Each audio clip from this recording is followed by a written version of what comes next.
Nós vamos retomar o nosso estudo do Livro dos Médiuns. Estamos no capítulo 27, item 301, na pergunta número 7.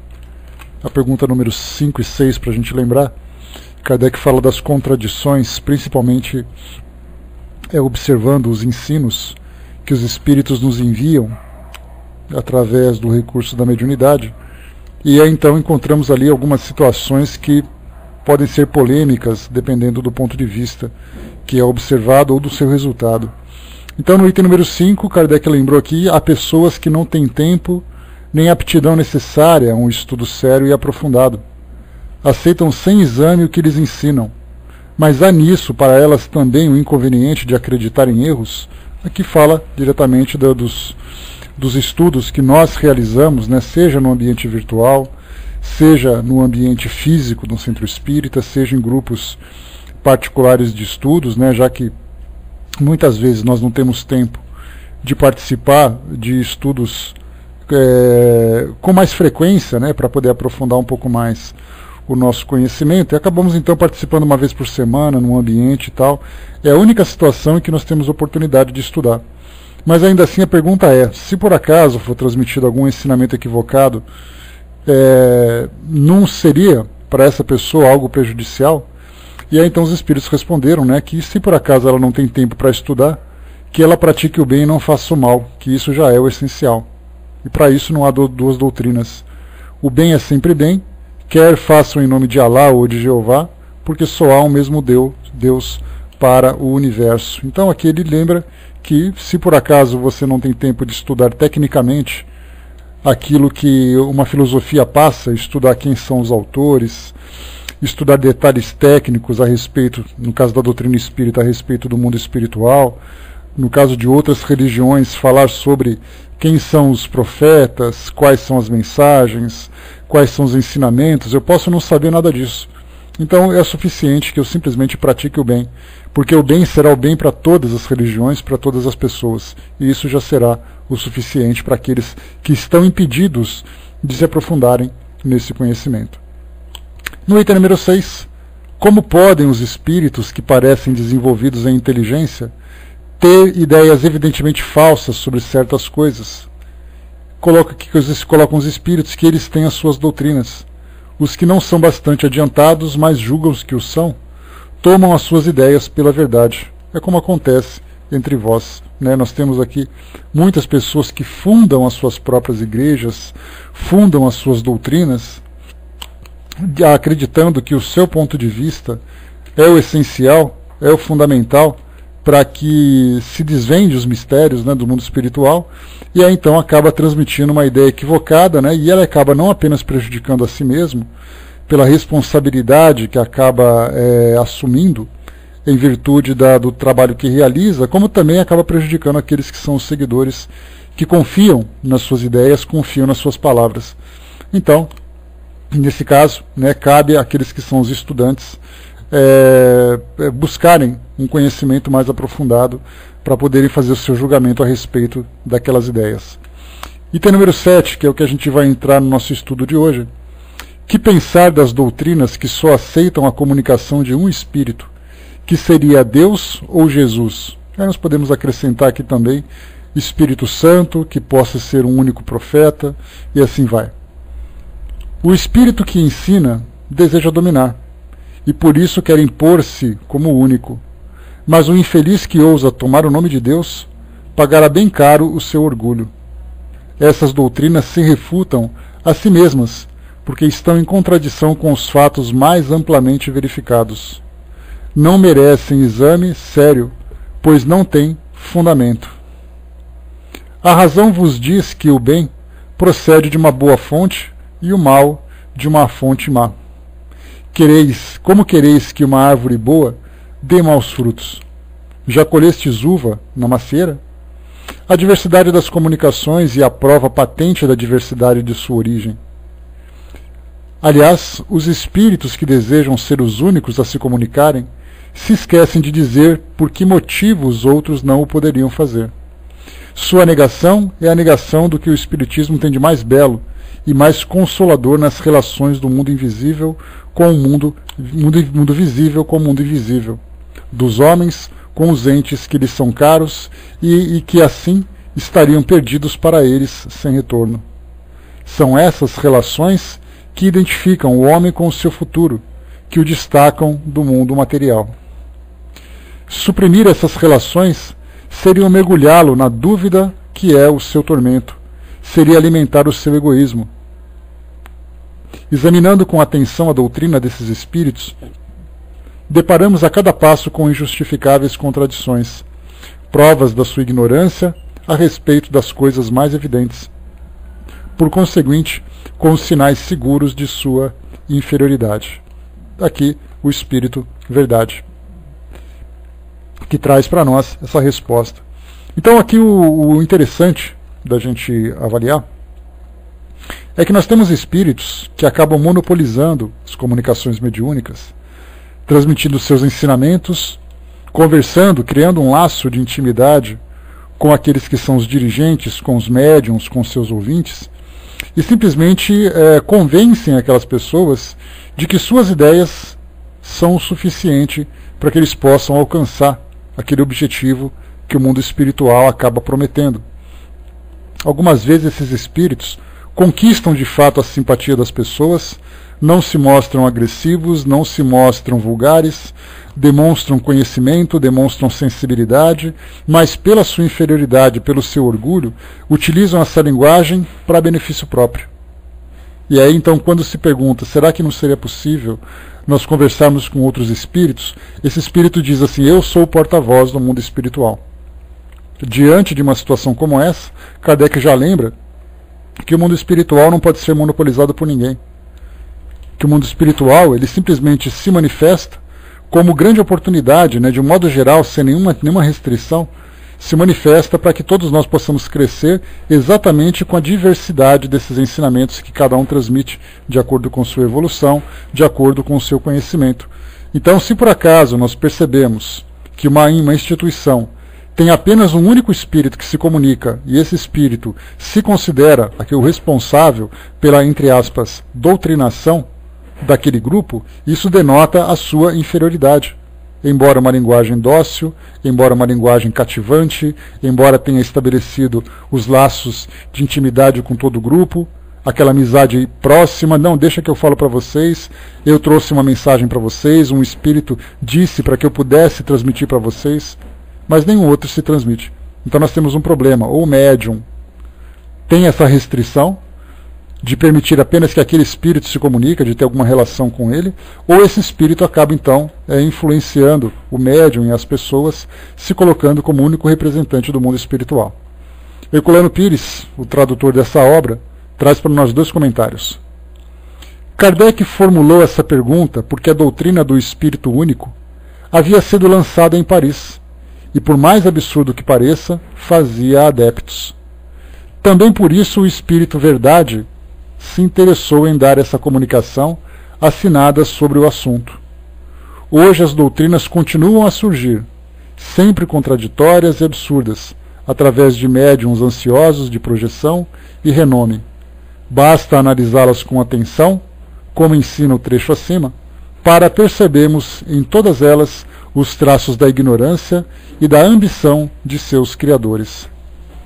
E notar-se também a importância desse conceito nas relações mediúnicas, que fala sobre essa questão do destaque pessoal do médium nessas comunicações. Então nós temos doutrinas que são fundadas, o médium estava na sua casa, aí ele teve um sonho, um espírito se manifestou, ou então ele estava concentrado e começou a psicografar, começou a conversar mentalmente com algum espírito, e aí então disse que ele deveria criar uma nova ideia, criar uma nova doutrina para poder esclarecer as pessoas.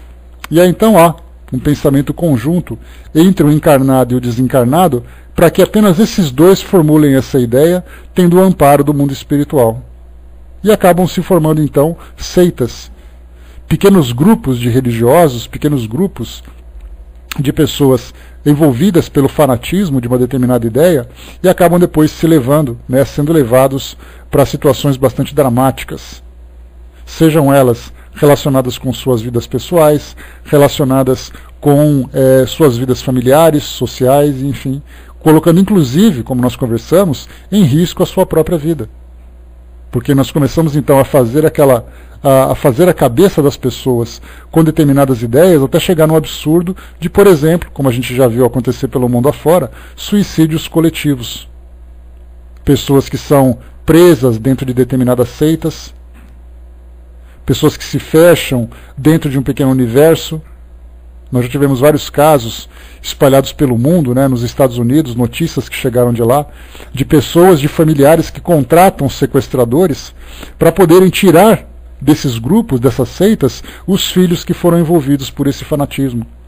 E aquela pessoa que criou essa seita se dizia inspirada por uma força divina. Então nós vemos que numa situação mais branda, numa situação mais leve, nós podemos ver ali algumas contradições, algumas intrigas e tudo mais. Numa situação mais grave, nós podemos chegar nesses extremos que nós vimos agora. Seitas formadas por profetas, por pessoas que se denominavam profetas, que tinham um contato especial com o mundo espiritual e traziam uma doutrina absolutamente contraditória, né, daquilo que diz respeito aos ensinamentos mais nobres, dos valores que chegam para nós, das religiões que são bem estruturadas. Né? Bom dia, pessoal que chegou. E continua. Item número 8. De todas as contradições que se notam nas comunicações dos espíritos, uma das mais chocantes é a relativa à reencarnação. Se a reencarnação é uma necessidade da vida espírita, como nem todos os espíritos a ensinam? E aí realmente isso acontece. Tem espíritos que dizem simplesmente que viveram e desencarnaram, simplesmente assim. E nessa existência que tiveram, de simplesmente terem uma única oportunidade de viverem essas ideias, de viverem essa filosofia, acabam não se dando conta exatamente da sua própria imortalidade.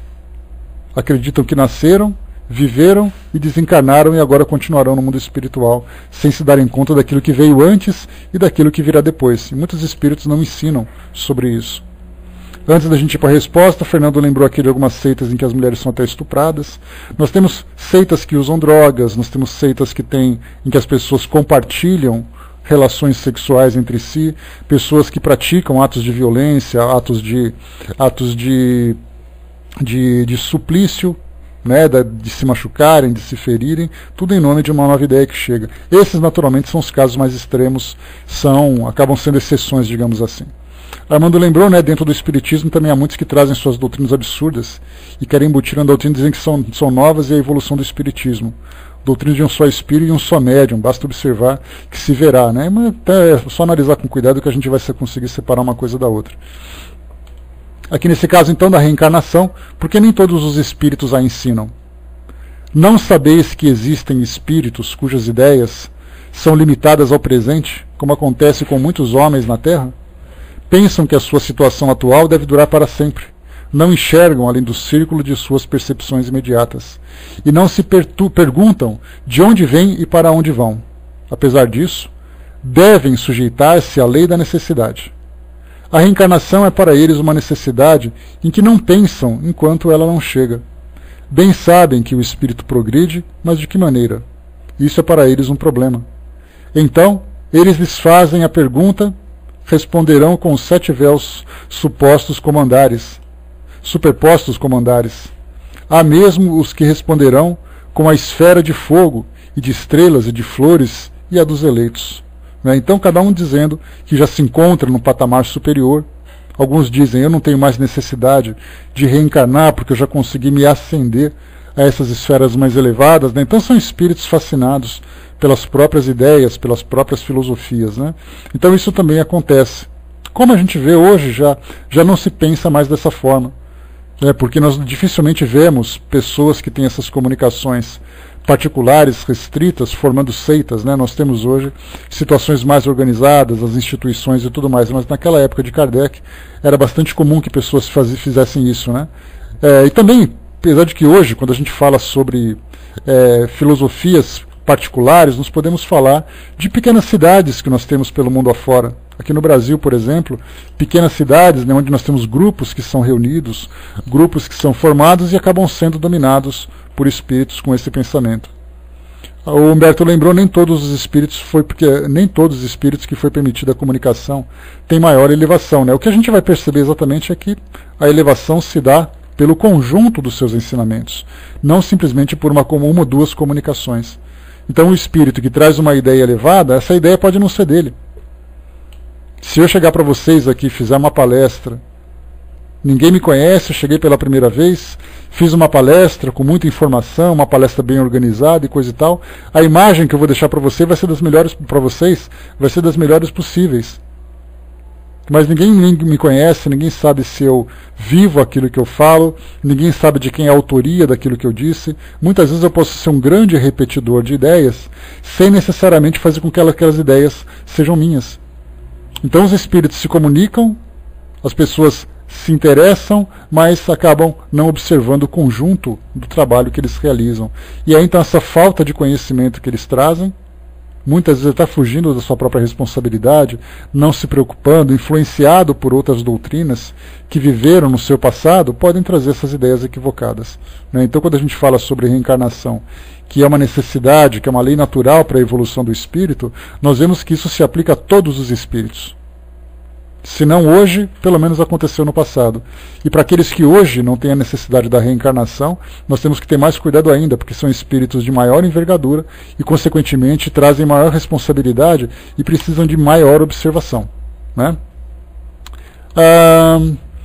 Item número 9. E lembrando também, pessoal, quando se fala em comunicação mediúnica, nós não falamos sempre de espíritos espíritas, espíritos que falam sobre Allan Kardec, espíritos que falam sobre o cristianismo.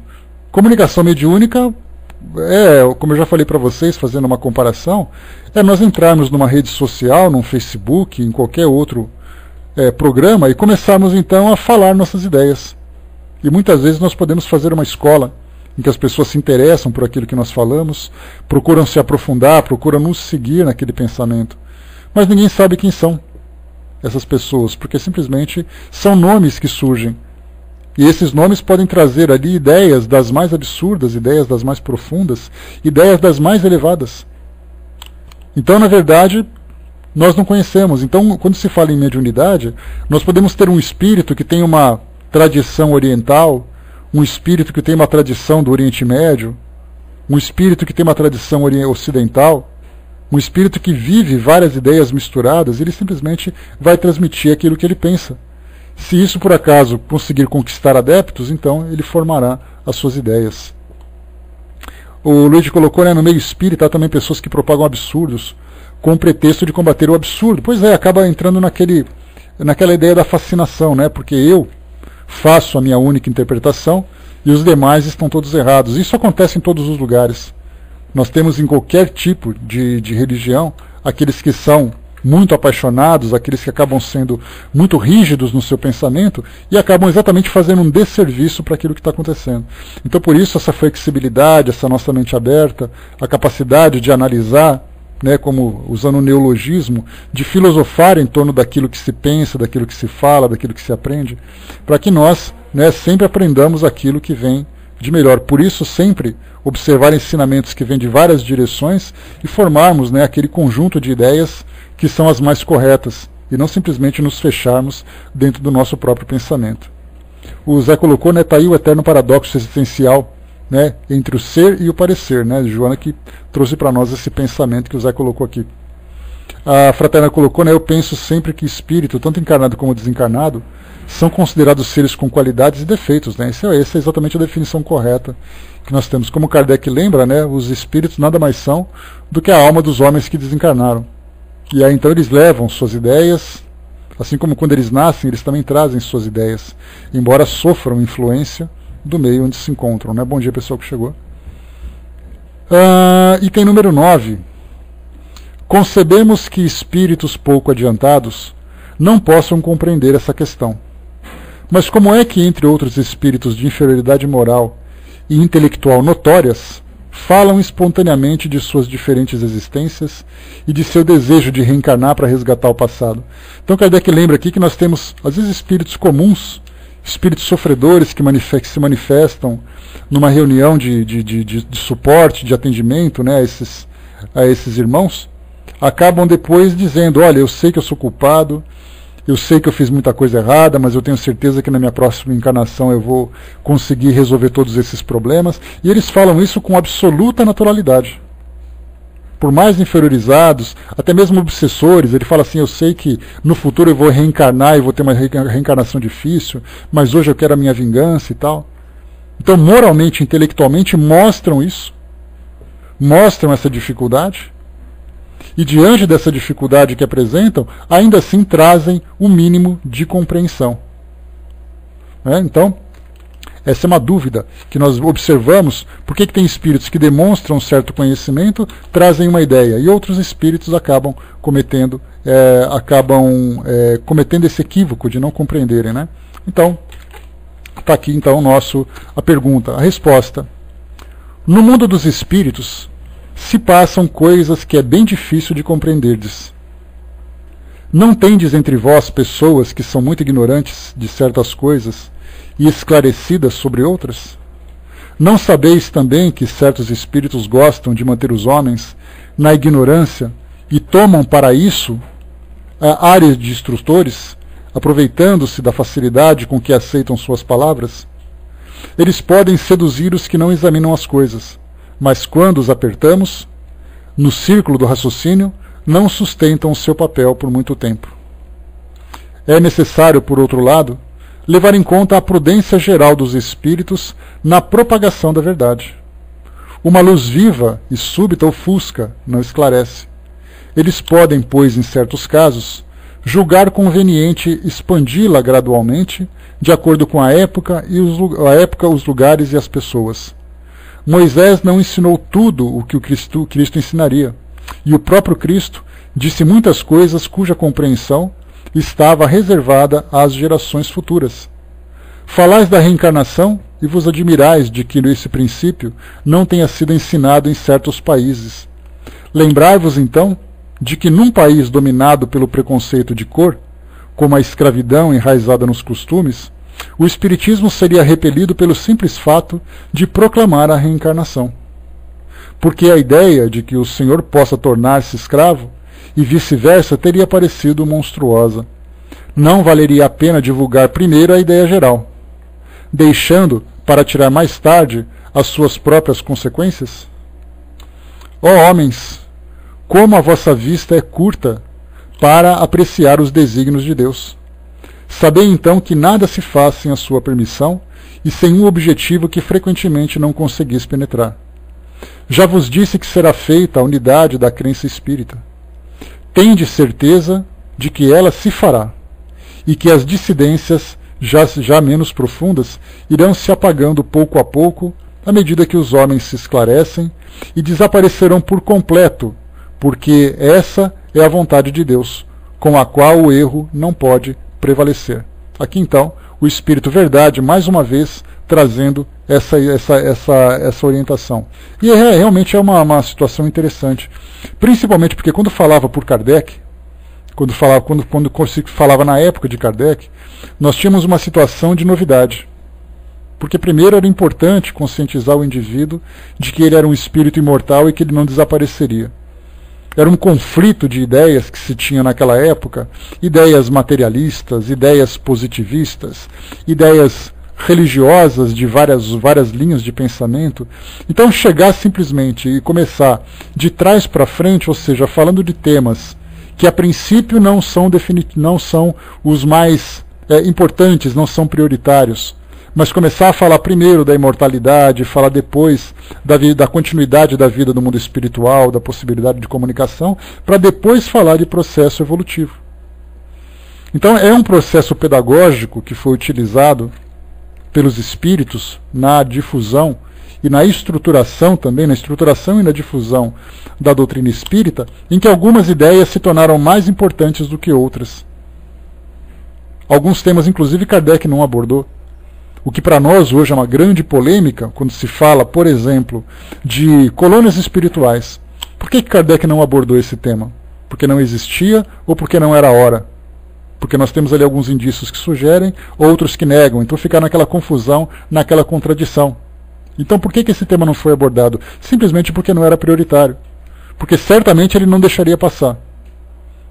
Nós temos um caso, quando nós estudamos sobre comunicação de pessoas vivas, no capítulo anterior aqui do Livro dos Médiuns, Kardec entrevistava na verdade falando sobre esse tema, e nós pegamos então um tema lá da Revista Espírita, em que Kardec entrevistava um amigo que pertencia à Sociedade Parisiense, e conversando com esse amigo que era, né, naturalmente encarnado, perguntando para ele quais eram as impressões, se ele estava consciente, se ele não estava, o que ele viu no caminho, coisa e tal. Ele simplesmente disse assim: olha, no transporte que me trouxe até aqui, eu não pude observar.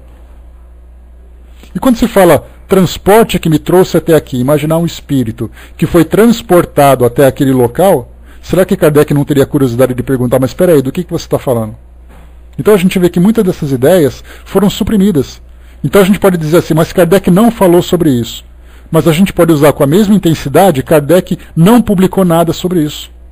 Simplesmente porque nós temos alguns indícios que sugerem, mas não temos nada definitivo. E por que isso tudo? Porque naquela época a preocupação não era falar sobre isso. Como tantos outros temas, como falar, por exemplo, sobre a vida dos animais, que é um outro tema que nós temos poucas informações e que também geram polêmicas. Como é que nós podemos falar assim, mas por que Kardec não falou sobre a vida dos animais no plano espiritual? Porque o problema naquele momento é convencer as pessoas de que elas eram espíritos. Falar sobre a vida dos animais, onde vivem os espíritos, isso era absolutamente secundário. Então, da mesma forma que nós tivemos esse período, lá na época da codificação, do início da codificação, nós tivemos na época de Moisés, quando a prioridade de Moisés naquela época era fazer com que as pessoas compreendessem que havia um único Deus e que não era um universo politeísta, de que as pessoas deveriam se regrar por regras morais, por leis morais que organizasse a sociedade. Por isso ele trouxe, por exemplo, os 10 mandamentos com o rótulo do sagrado, que aquilo foi uma lei divina. Mas qualquer homem saberia que matar é errado, que roubar é errado, que deveria respeitar isso, respeitar aquilo. Então, na verdade, o papel de Moisés era inicialmente fazer com que as pessoas começassem a andar numa linha orientada por valores, pelo menos dos mais básicos. Daí que, através dos estudos espíritas, nós fizemos uma separação, separando em 3 fases essa época da divulgação dos ensinamentos. Primeiro, a primeira revelação, que nós consideramos como sendo os ensinamentos mosaicos de Moisés. O segundo, os ensinamentos cristãos, em que Jesus veio trazer uma nova visão de Deus, uma nova visão do próprio homem, novos valores que não se conhecia, pelo menos não doutrinariamente até então.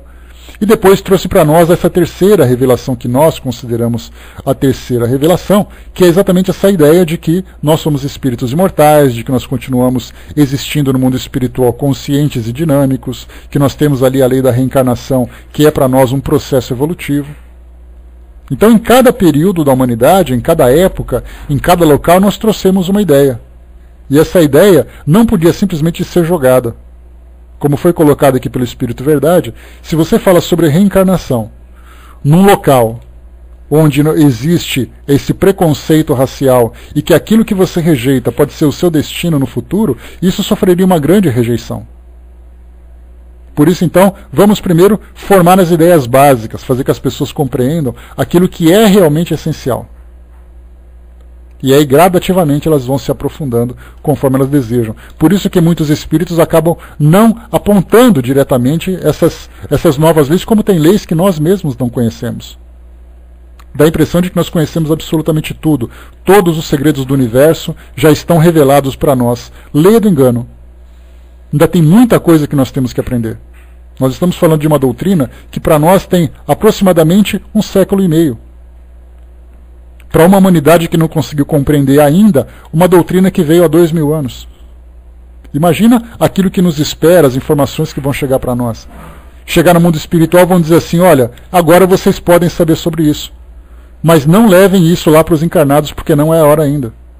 Então nós hoje temos um alicerce para começarmos a compreender essa questão da nossa realidade espiritual, e a partir daí a gente começa então a se aprofundar em novas ideias. Com relação às colunas espirituais que eu falei para a Fraterna, nós podemos chamar de sociedades organizadas no mundo espiritual. De que forma que os espíritos se desenvolvem, onde eles se encontram, essa seria talvez a definição mais correta da gente compreender. Né? Então são esses grupos de espíritos que juntos se desenvolvem, né? Pela afinidade, pelas atividades que realizam e tudo mais. Então essas informações vieram pós-Kardec. Embora na Revista Espírita ele tenha citado algumas dessas ideias, espíritos que afirmavam terem vindo de um local onde eles moravam, outros que afirmavam terem visto cidades espirituais, construções espirituais, essa expressão que utilizavam, como é o caso que eu já comentei com vocês de Voltaire. Né? Então tudo isso para nós, né, acabam sendo informações que são incompletas. E sendo incompletas, como é que a gente vai trazer então, conseguir definir de fato essas informações? Herculano Pires fala sobre esse comentário do Espírito Verdade. Novas dissidências continuam a surgir, mas a sua própria fragilidade nos mostra que serão passageiras. Espíritos e médiuns, levados pela vaidade e a imaginação, criam sistemas novos como castelos de areia. O tempo, as águas e o vento se incumbirão de destruí-los. A verdade é uma só, e o mundo está sujeito à lei da evolução. No caso dos espíritos que, por exemplo, acabam negando essa ideia da reencarnação. Um dia ela vai se tornar compreensível. Eu não vou dizer definitiva, porque definitiva seria uma imposição. Nós temos a verdade e os outros não têm. Então nós falamos, na verdade, de compreensível, porque uma verdade ela só é aceita quando ela é compreendida, não quando ela é imposta. Então, porque muita gente pensa assim, não, nós temos que fazer uma lei para que todos aceitem, nós vamos abolir todas as religiões e só a nossa vai ser verdadeira. Certamente nós sabemos o que vai acontecer. Né? Vai acontecer as rebeliões, vai acontecer aquilo que acontece paralelamente, clandestinamente, mas isso não vai ser negado, como aconteceu, por exemplo, na época da Revolução Russa, lá no início do século XX, 1917, quando simplesmente o Estado acabou tornando a sociedade russa, ou no caso o Estado soviético, num Estado ateu, materialista, lógico, positivista, marxista. Mas aí então as pessoas deixaram de professar a sua fé? As pessoas deixaram de ter religião? Obviamente que não. Você não deixa uma pessoa, você não proíbe uma pessoa de professar a sua fé por decreto. Ela professa pela vontade que ela tem. Então, toda instituição que impõe uma lei, principalmente relacionada com a fé, ela certamente está fadada ao fracasso. Então, no caso da reencarnação é a mesma coisa, não adianta querer fazer uma imposição. A partir de hoje todos devem acreditar, ou a partir de hoje ninguém mais deve acreditar. Se uma ideia ela é compreendida, ela é assimilada. E esse é o papel da doutrina espírita, a divulgação, o estudo, tudo aquilo que é feito em prol do seu esclarecimento, para fazer com que as pessoas compreendam isso. Porque se nós divulgarmos uma mentira, ela por si só vai cair.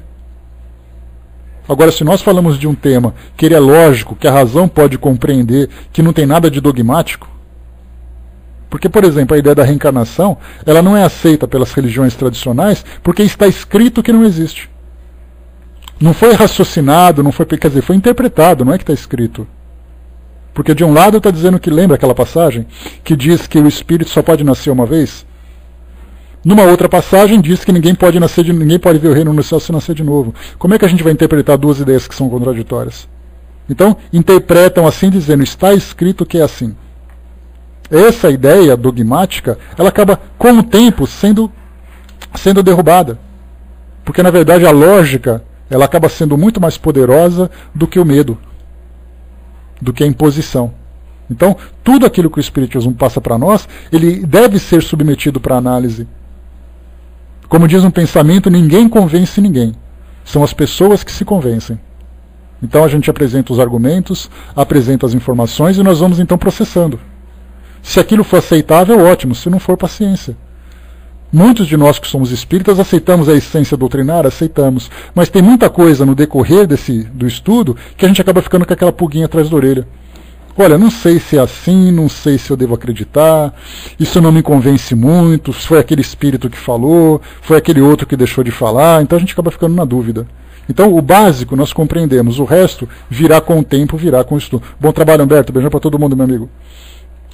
Então isso virá com o tempo, virá através do nosso próprio convencimento, e esse convencimento virá sem dúvida nenhuma através do estudo. Saiu uma notícia que eu comentei com vocês há pouco tempo, relacionada com o Papa Francisco, que saiu uma notícia dizendo que o Papa tinha admitido que o inferno não existe.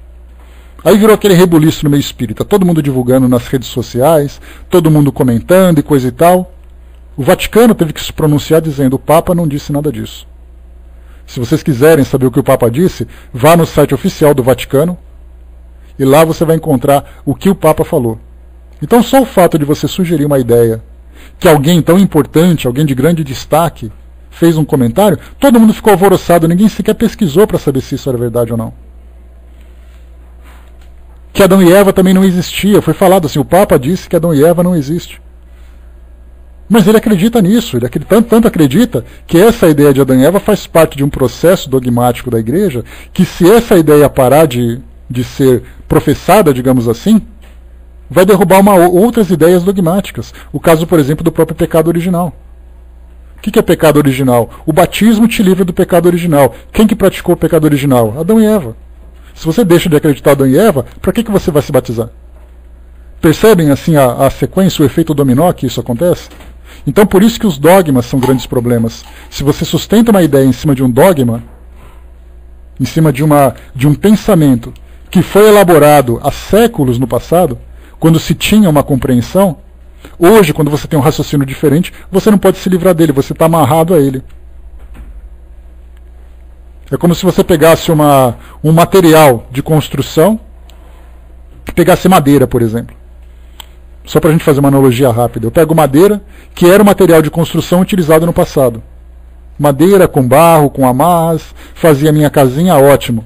E eu passei geração após geração acreditando isso. Só que eu construo um prédio de 5 andares em cima de madeira. Como é que eu vou fazer? Eu não posso desmontar o prédio e não posso trocar madeira. O que eu faço? Eu vou vivendo com ela até ver onde ela aguenta. O dogma é a mesma coisa. Você cria o dogma e em cima dela você cria uma doutrina. Se você tirar esse dogma, a doutrina inteira desaba. E agora? Por isso que a doutrina tem pelo menos tem para nós esse grande benefício, ou tem esse grande trunfo. Tudo é analisado, tudo é julgado. Se de imediato você achar que não tem lógica, então você não precisa nem seguir, porque ela tem ali pensamentos independentes.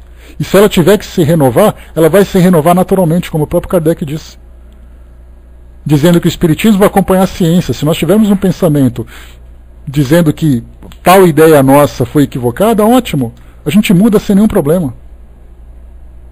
A Fraterna colocou, ele pode até achar que não existe o inferno. É certo, mas não pode dizer. Ele vai continuar acreditando, que é uma doutrina dele. Eu fico pensando, Fraterna, porque isso que você colocou agora é algo muito interessante, né? Porque muitos dos religiosos que hoje seguem determinadas crenças, eu fico me perguntando até onde a crença é 100% fechada naquilo que eles aprenderam. Porque de repente você tem um padre, vamos colocar um sacerdote da Igreja Católica, por exemplo. Aí de repente ele, nas experiências doutrinárias, nas visitas, nos relacionamentos que ele tem com os seus fiéis, daquilo que ele ensina, daquilo que ele aprende, de repente ele se depara com uma situação, como é o caso, um caso clássico, Museu das Almas do Purgatório, que tem lá na Itália. Se eu não me engano é em Roma ou no Vaticano, não me recordo exatamente onde é, depois vocês procurem para mim, por favor. Como é que a Igreja vai dizer que os espíritos não podem se comunicar se existe um museu cheio de objetos que atestam a manifestação física dos espíritos? Objetos queimados, objetos que foram gravados. É um museu que está lá. Procurem no YouTube depois, eu sempre passo para vocês. O YouTube tem ali então Museu das Almas do Purgatório. Vocês vão ver uma reportagem do Fantástico, ou uma reportagem do Clóvis Nunes que fala sobre isso.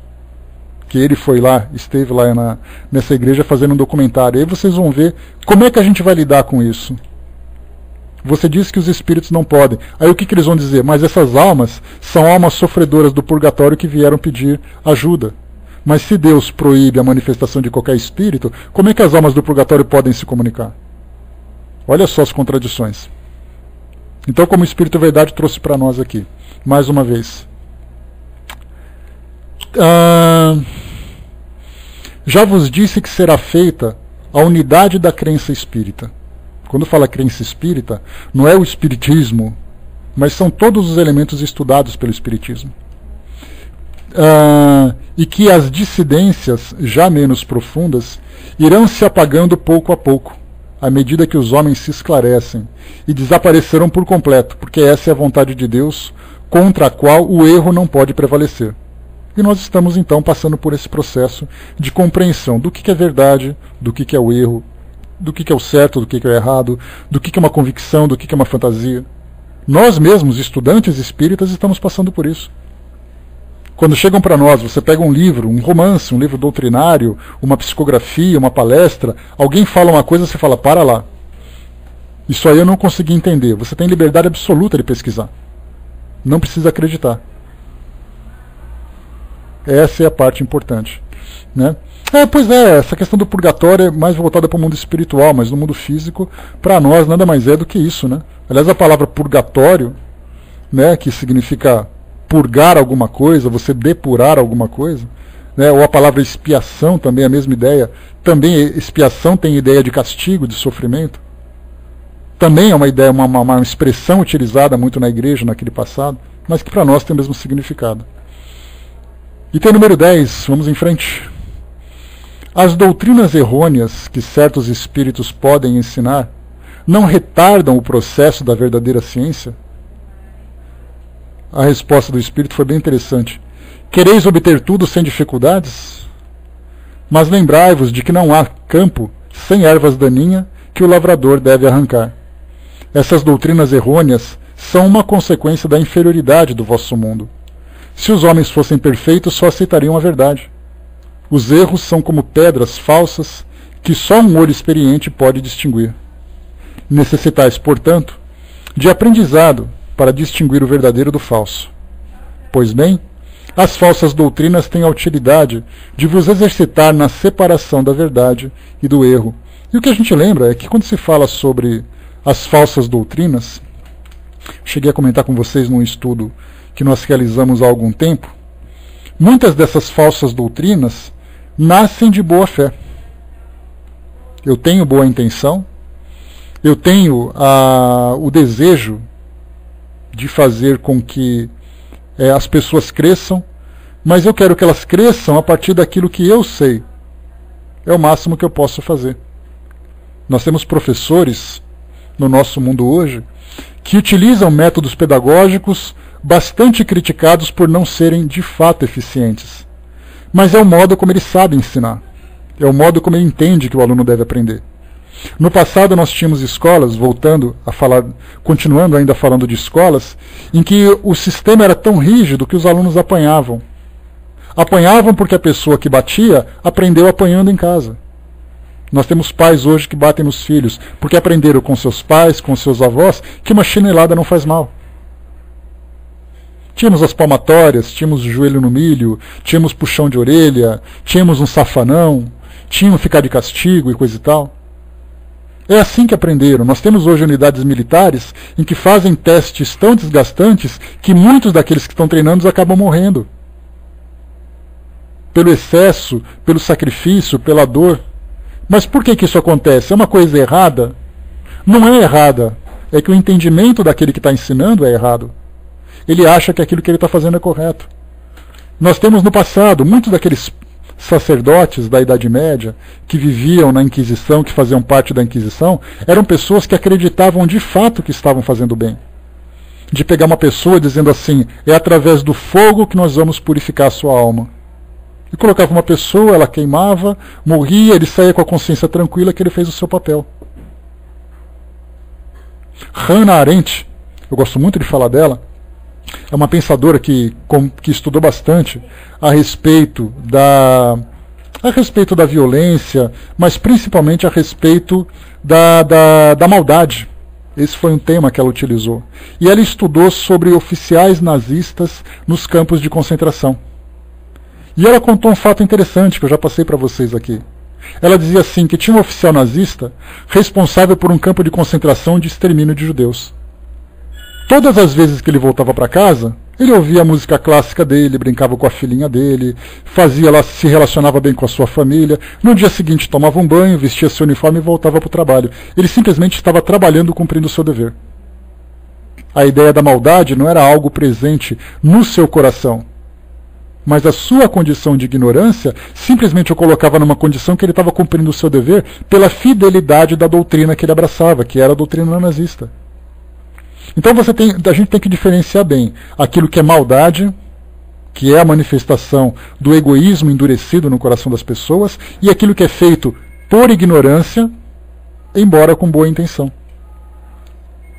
Por isso, então, nós temos hoje que essas doutrinas, como o Espírito Verdade, ou melhor, como os Espíritos dizem para nós aqui, dessas doutrinas errôneas, muitas delas surgem de boa fé. Mas no decorrer do seu desenvolvimento, da sua evolução, nós começamos então a perceber que ela vai caindo, em que as pessoas vão se corrompendo, em que as pessoas vão se desviando. Muitas dessas igrejas, dessas seitas, que acabam depois enriquecendo os seus fundadores, começaram de boa fé. Mas aí no meio da situação a fraqueza humana começou a se manifestar. Então nós temos hoje ideias que são transmitidas de uma forma equivocada, mas que com o passar do tempo elas serão desvendadas. E sendo desvendadas, elas cairão por si só. E por isso o Espírito coloca para nós, faz parte da inferioridade do nosso mundo. Inferioridade não apenas no sentido moral, mas no sentido também intelectual. Porque nós não compreendemos o mundo espiritual. Então eu falo do mundo espiritual do jeito que eu entendo. E quando eu me esclarecer, por mim mesmo, eu vou abandonar essa ideia. Se não for agora, vai ser depois. É claro que nós gostaríamos de ver o mundo se reformulando de um dia para o outro, de todos aqueles que estão no caminho errado, de repente mudem de ideia e digam assim, não, eu abandonei aquela minha fé porque ela estava errada. Muita gente nasce, vive e morre naquela mesma religião, naquela mesma filosofia, e somente no mundo espiritual, 1, 2 ou 3 encarnações depois, é que ele vai começar a mudar seu pensamento. E o interessante da gente ver isso, como a gente conversou essa semana, foi ver, por exemplo, o Evangelho segundo o Espiritismo nas instruções dos Espíritos. A quantidade de espíritos que professavam a fé católica, quando estavam encarnados, começaram a se manifestar como instrutores no mundo espiritual para a elaboração da codificação. Quantos espíritos são? Muitos, vários. E eles mudaram sem nenhum constrangimento, porque muitas vezes nós seguimos uma mentira, ou seguimos um pensamento equivocado, muito mais pelo orgulho do que por uma questão de ignorância. Quantos ateus que se rebelaram contra a influência da igreja, que se rebelaram contra os sistemas atuais que as religiões apresentam, de repente se deparam com uma experiência pessoal em que sentem realmente a presença do mundo espiritual. E eles falam assim, não, eu continuo sendo ateu. E por que isso tudo? Por orgulho. Porque aquele ateu que deixa de ser ateu e se torna depois um religioso, acaba muitas vezes sendo constrangido com observações, com apontamentos. Então nós, por nós mesmos, vamos nos esclarecendo. Inclusive aqueles que fundaram essas religiões errôneas. Mas com o passar do tempo, elas vão se definindo. Algumas vezes não podemos acompanhar, porque são doutrinas seculares, doutrinas milenares, que estão aí, evoluindo, se desenvolvendo, e a pergunta é, quando será que elas vão se transformar? Não vamos dizer quando elas vão acabar. A gente não pode ter a pretensão de imaginar que uma religião vai acabar porque a nossa é melhor. Muita gente quer que o espiritismo acabe também. Mas todas as religiões sofrerão transformações. Inclusive a própria doutrina espírita, daqui a um século, ela vai ser pensada, não tenham dúvidas disso, de um modo muito diferente do que nós pensamos hoje. Porque esses ensinamentos que estão aqui apresentados, eles já não serão mais aprendidos. Eles serão compreendidos e interpretados na sua verdadeira essência. Então, isso por quê? Porque nós, como seguidores, como estudantes, também mudaremos o nosso pensamento. A geografia, voltando para essa parte educacional, a geografia que era estudada na época em que nós estávamos na infância, fala a mesma coisa, que o Brasil continua sendo Brasil, que as condições eram determinadas naquela época. Hoje nós estudamos a mesma geografia, com informações mais profundas, observando as suas transformações. Nenhum país mudou de lugar. Ele pode ter se dividido, ele pode ter trocado de nome, mas ele continua naquele local. mas a gente percebe as mudanças que aconteceram com o passar do tempo pela própria mudança das pessoas que estavam lá. Porque nenhum país deixou de existir até hoje. Na verdade, eles foram se desmembrando. Então o mundo físico continua sendo o mundo físico.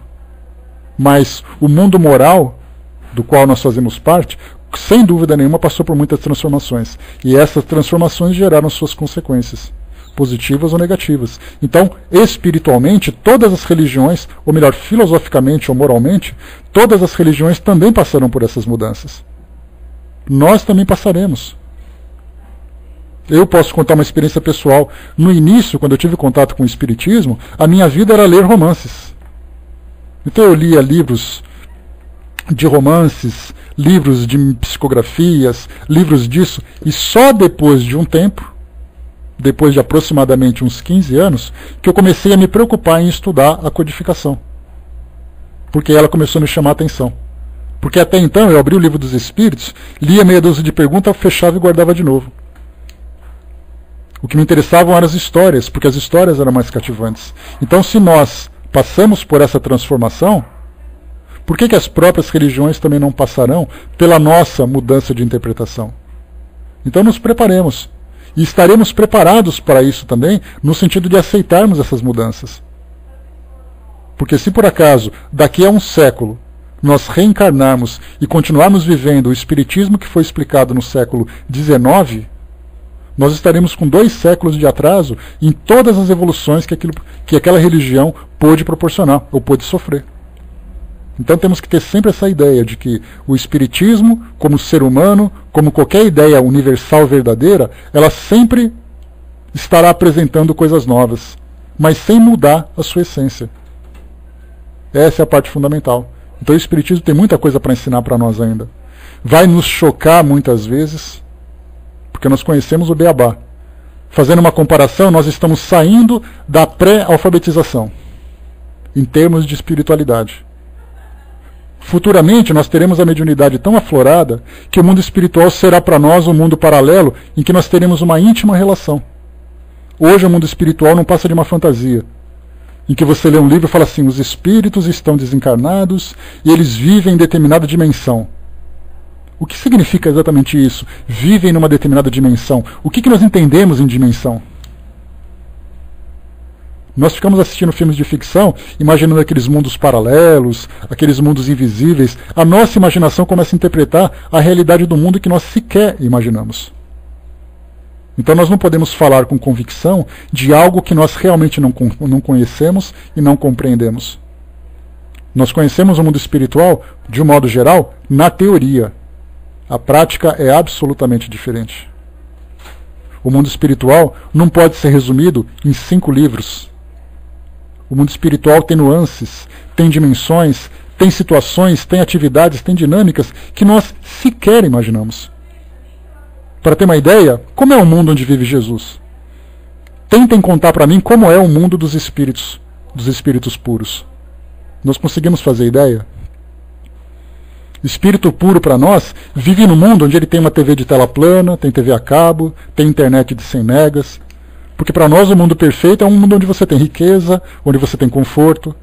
Mas o que é viver no mundo de espírito puro? A gente sabe o que é? Não faz ideia. E isso nós conseguiremos ter ainda informações conforme nós formos assimilando. Nós estamos começando a compreender o que é o mundo de provas e expiações. Mundo de regeneração, que é esse que está vindo para nós, é um mundo absolutamente desconhecido. E ainda tem mundo dos espíritos felizes, mundo dos espíritos puros, que a gente já comentou, os mundos dos espíritos primitivos. Como vivem os espíritos primitivos? A gente não faz ideia. Então não pensemos que somos os donos da verdade, porque nós estamos ainda engatinhando nesse processo. Nós conseguimos aprender agora que nós somos espíritos imortais.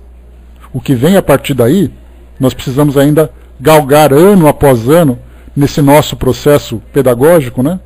De evoluir no nosso ensino fundamental, no nosso ensino médio, no ensino superior, fazendo as nossas pós-graduações. Quanta coisa nós estamos aprendendo, em que nós estamos ainda aprendendo a escrever as primeiras letrinhas. Tudo isso é o que nos espera no futuro. Por isso a gente tem que ter paciência, né? Aqui, continuando essa observação, Kardec coloca aqui para nós: os que aceitam o erro não retardam o seu progresso? Se aceitam o erro, é porque não estão suficientemente adiantados para compreender a verdade. Ou seja, se eles aceitam o erro que estão praticando, você tenta mostrar diferente, você tenta esclarecer, você apresenta ali os argumentos mais claros, ele fala: não, isso é mentira, eu aceito isso, é assim que eu quero. Aí, paciência. Se ele quer acreditar nisso, ele vai acreditar. Eu me lembro de um debate que teve numa sala de estudos na sala jovem, que eu estava fazendo um estudo certa vez. Aí a pessoa falou assim: poxa, mas eu não acredito em reencarnação. Não se preocupa, você vai reencarnar a si mesmo, relaxa. Deixa a coisa fluir, não fica se debatendo, não. É igual aquela criança: eu não quero nascer, só que ela está esperneando dentro da barriga da mãe. Mais dia ou menos dia ela vai nascer. Então você pode. Obrigado, Cindizinho. Tá joia, então. Então, pensemos assim. Quer dizer, tem coisas que nós negamos, tem aprendizados que nós negamos, mas que o tempo vai dizer se é verdade ou não. Ah, essa coisa de mediunidade é mentira. Relaxa. Quando você desencarnar, a gente volta a conversar. Eu te chamo, não se preocupa. Ah, mas isso não é verdade, não tem problema.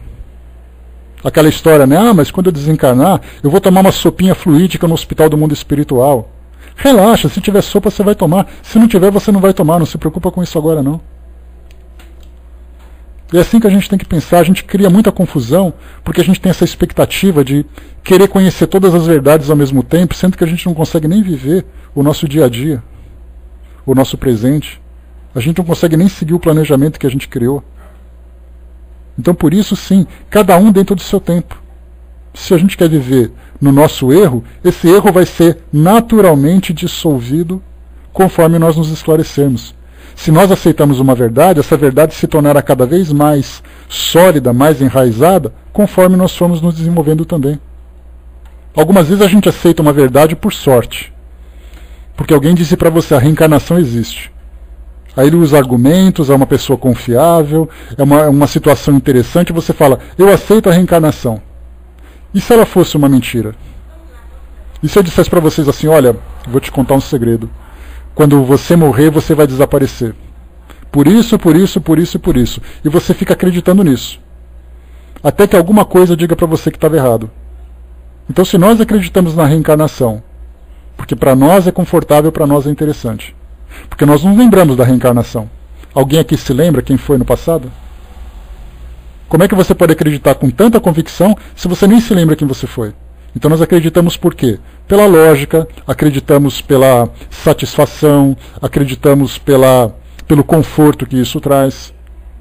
E se por acaso isso fosse uma mentira?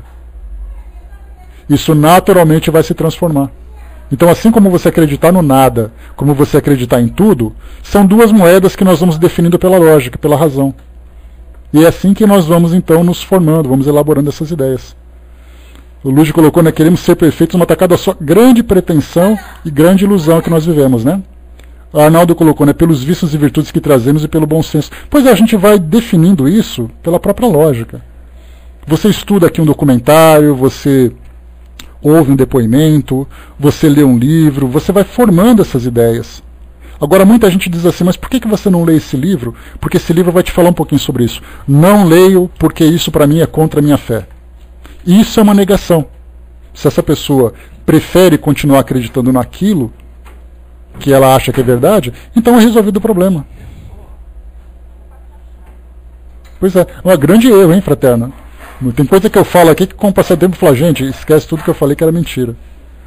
Quer dizer, porque eu posso falar com paixão, apaixonado por aquilo que eu sou pela doutrina. Mas daí dizer que aquilo que eu estou falando é uma absoluta verdade, vai um caminho muito distante.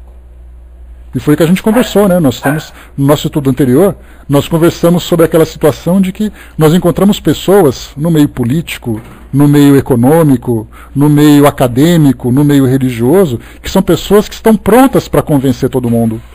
Elas têm um dom, um talento de convencer que é absurdo. Você não vota em político que com o passar do tempo se mostrou corrupto?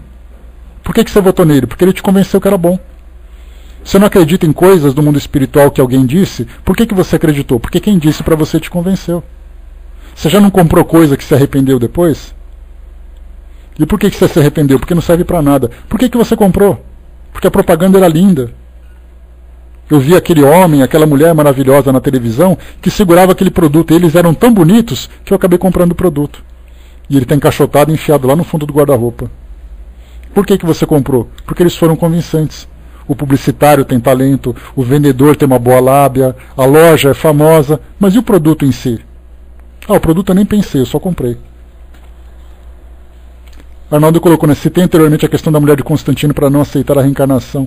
Mandou matar todas as suas amigas de vida absoluta, né? Trazemos a reencarnação na consciência. Essa questão, Arnaldo, é da Diodora, que é o nome dela, e Constantino é muito mais, eu vejo como uma lenda, né? Porque as coisas não funcionam com tanta facilidade assim, né? De mandar matar todo mundo, de dizer que a partir de hoje ninguém mais acredita e coisa e tal, né? Mas é uma ideia que a gente tem, né? Embora eu veja isso como uma lenda, porque eu nunca li nada oficialmente que contasse essa história, que os livros de histórias contassem sobre essa questão, mas a gente vê que nós temos várias situações em que foram impostas.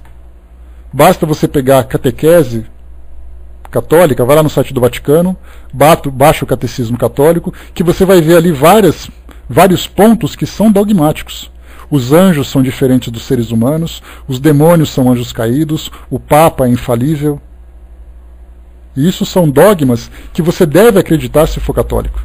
Que a sua alma só vai para o céu se você for batizado, se você fizer a primeira comunhão, se você fizer a crisma. Isso são pontos da crença católica. Quem quer seguir, acredite naquilo, né? O Décio colocou, né, mas veja, né, pela forma que você colocou sobre a reencarnação, ficou parecendo como um dogma. Não tenho lembrança de nenhuma existência passada. Nada da mesma conheço, mas devo aceitá-la, né? Mas foi o que eu falei exatamente, Décio. Hoje nós aceitamos pela lógica. Nós aceitamos porque, como eu falei para vocês, nós assistimos a um documentário, ouvimos um depoimento, vemos uma situação, compreendemos a aplicação disso tudo. Então não é dogma. Nós aceitamos exatamente porque nós nos convencemos de que isso, para nós, é uma verdade. Dogma seria, os espíritas devem acreditar na reencarnação. Isso é dogma. Como eu falei para vocês, nós acreditamos porque nós aceitamos. Mas eu pergunto para você, me prova que a reencarnação existe. Me prova que Deus existe. Me prova que isso, me prova aquilo. Se nós pedirmos provas materiais, a gente nunca vai ter, e nós não temos ainda. Por isso que eu falei para vocês, nós vamos então processando essas informações, nós vamos analisando, nós vamos nos convencendo de que elas são úteis. Porque da mesma convicção que nós temos que a reencarnação existe, você pega outros cristãos que têm convicção de que ela não existe. E a pergunta, por que a minha convicção é melhor do que a dele? Talvez porque o processo em que nós analisamos, em que nós estudamos, tenha sido mais interessante, muito mais pela lógica do que pelo dogma. Por isso que eu falo que nós estamos ainda engatinhando no entendimento da doutrina espírita. Porque quase tudo que nós sabemos é simplesmente teoria. Nós temos médiums, para você ter uma ideia, que têm dúvida que existe um mundo espiritual. Não temos aqueles médiums que não sabem se é mediunidade ou se é animismo. Ele está vivendo a experiência e ele mesmo tem dúvida. Como é que nós podemos entender isso? Né? Essa pergunta, o dogma da reencarnação, Arnaldo, é colocado muito mais porque no passado era visto como um dogma por algumas religiões. Principalmente filosofia grega, religiões orientais. Então essa palavra dogma é utilizada nesse sentido. Que para nós acabou se transformando. Vai com Deus, Lua, beijos, até a próxima. Que para nós acabou se transformando numa aceitação. Num elemento de aceitação, não um elemento dogmático. Dudu colocou, né, algumas das nossas tendências da vida atual nos mostram que fomos em outra. Você não acha isso? Não, eu acho, eu estou convencido disso, Dudu. Mas fala para uma pessoa de outra religião. Só é lógico, se eu falar para vocês assim, o Sol existe. Qualquer pessoa, em qualquer parte do mundo, qualquer religião que ela tenha, ela vai entender que o Sol existe. Por quê? Porque ela está vendo. Agora eu vou falar para ela assim, me fala que o mundo espiritual existe. Como é que você vai convencer uma pessoa se você não tem prova concreta? Nós somos motivados ainda por provas concretas. A nossa lógica só se desenvolve a partir dos elementos que estão à nossa volta. Tá, bom trabalho então, Isis. Até a próxima. Então por isso que a gente vai se convencendo pela lógica, pelo estudo, pela análise, e nós temos essa abertura. Você não precisa ficar preso, você tem que aceitar. Se você vai para muitos espíritas que dizem assim, olha, sinceramente eu tenho dúvida se isso existe. Ele deixa de ser espírita por isso? Não.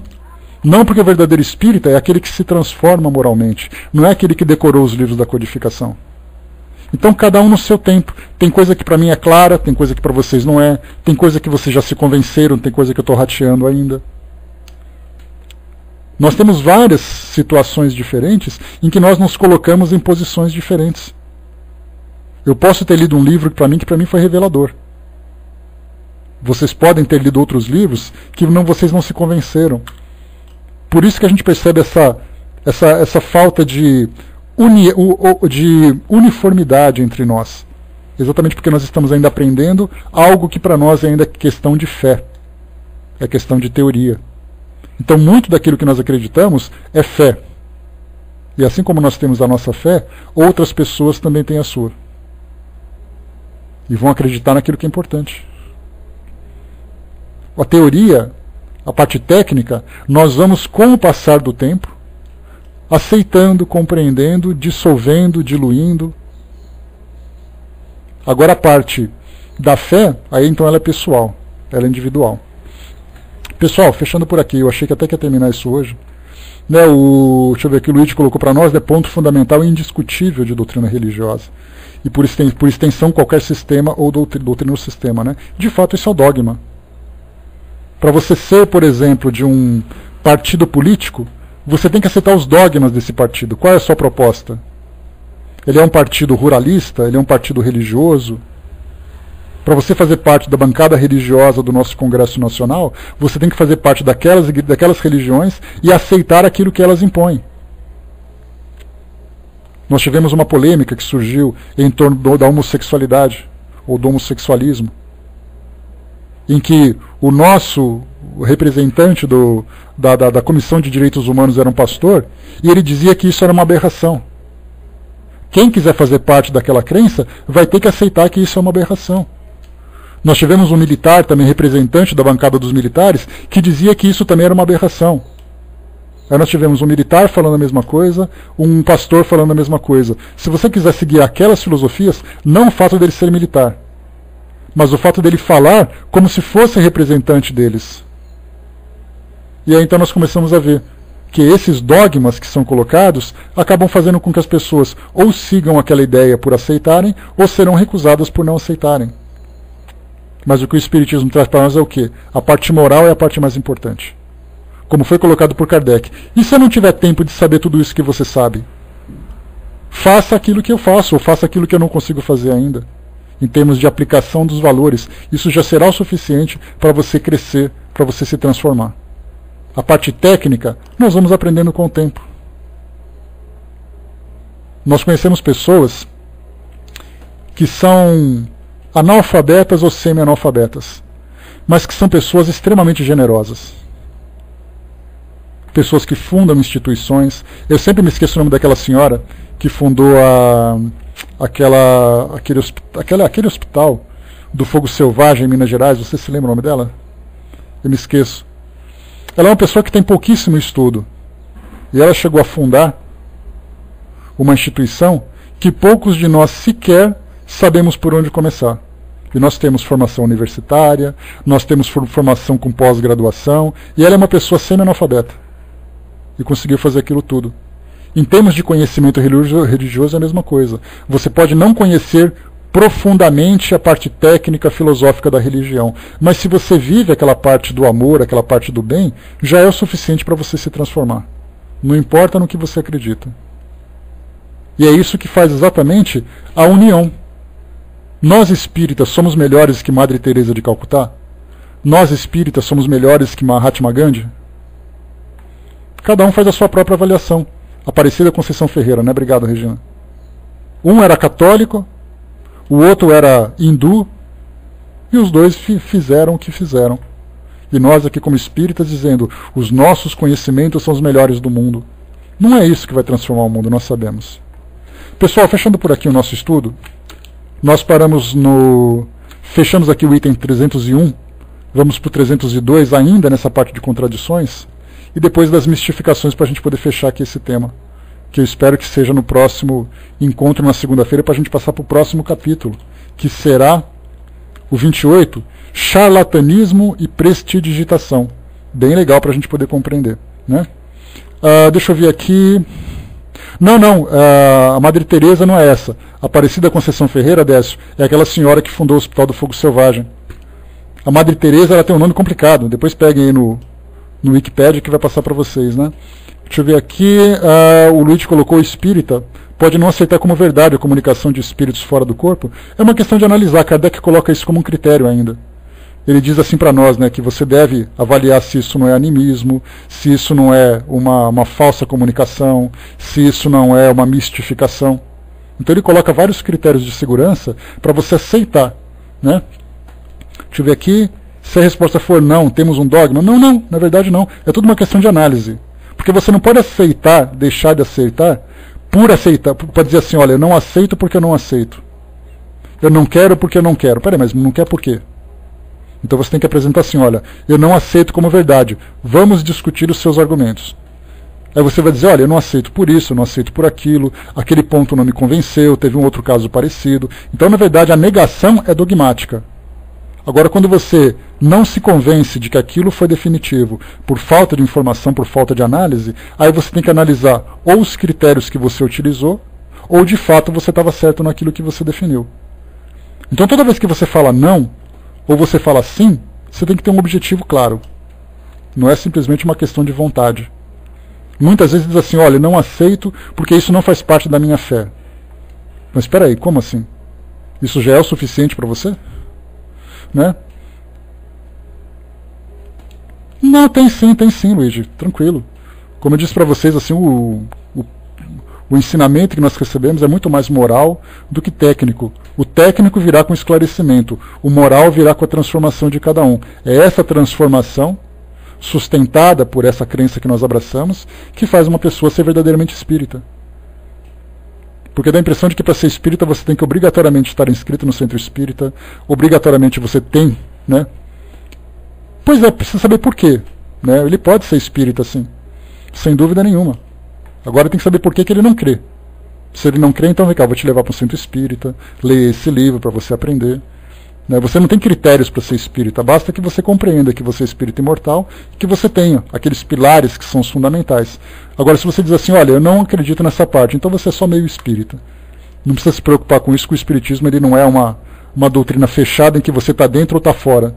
Você, com o passar do tempo, vai assimilando os seus ensinamentos gradativamente. Porque se for assim, de fato, nenhum de nós é verdadeiramente espírita. Porque tem coisas que nós aceitamos, tem coisas que nós não aceitamos. Aquilo que é o básico, pelo menos, já é o suficiente, nós compreendemos.